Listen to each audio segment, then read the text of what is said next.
In today's video, we're going to be looking at this rare Panasonic Gamecube controller. As you can see, it's had quite a hard life, with many scratches and marks which seem to look like silver paint that are scattered around the controller. The control stick itself is quite stained, so needs replacing. There's some marks on the back as well, we'll try and get those out, and the control stick that controls the camera is actually beyond repair, so needs replacing also. Now with marks to a controller that's a different colour, they tend to come off with isopropyl alcohol, so put a bit on a Q-tip and rub it backwards and forwards until it comes off. It may take some time, but go slowly, and it should all come off.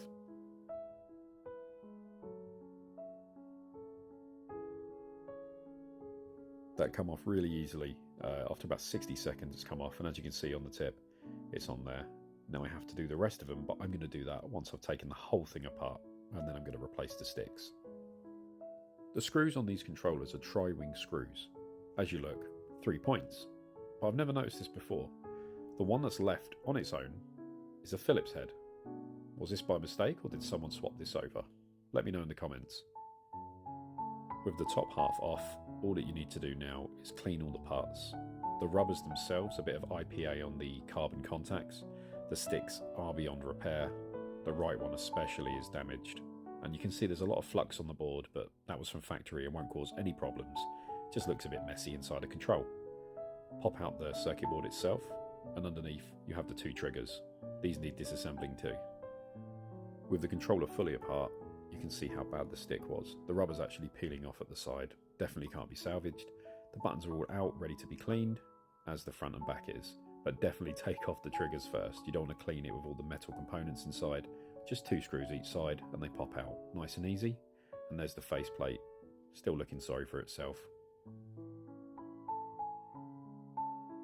Now the parts are in the sink, ready for a bubble bath. I'm going to scrub it with a toothbrush. As always, get in the grooves. All nice and clean now. Just going to rinse it with water, just to take off any of the soap residue. And then we're going to dry it.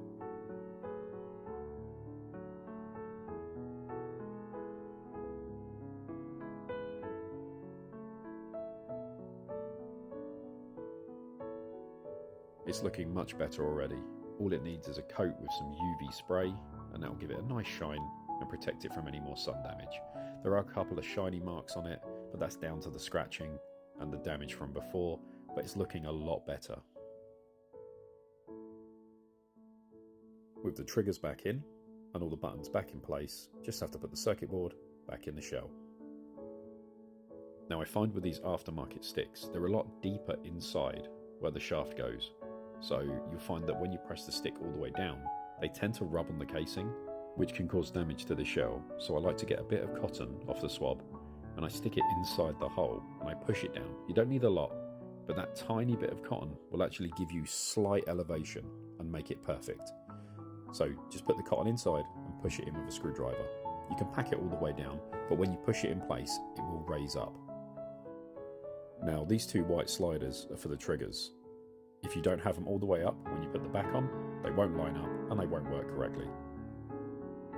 Now you can see the stick's in place, but the cotton's there, so when you push down finally, it should pop and it'll be perfect. No rubbing whatsoever. Flawless. And here's the completed controller. I think it looks amazing. It's so much better condition than it was. It's come up nicely. There are a few marks, but this is an old controller, so it's going to be expected.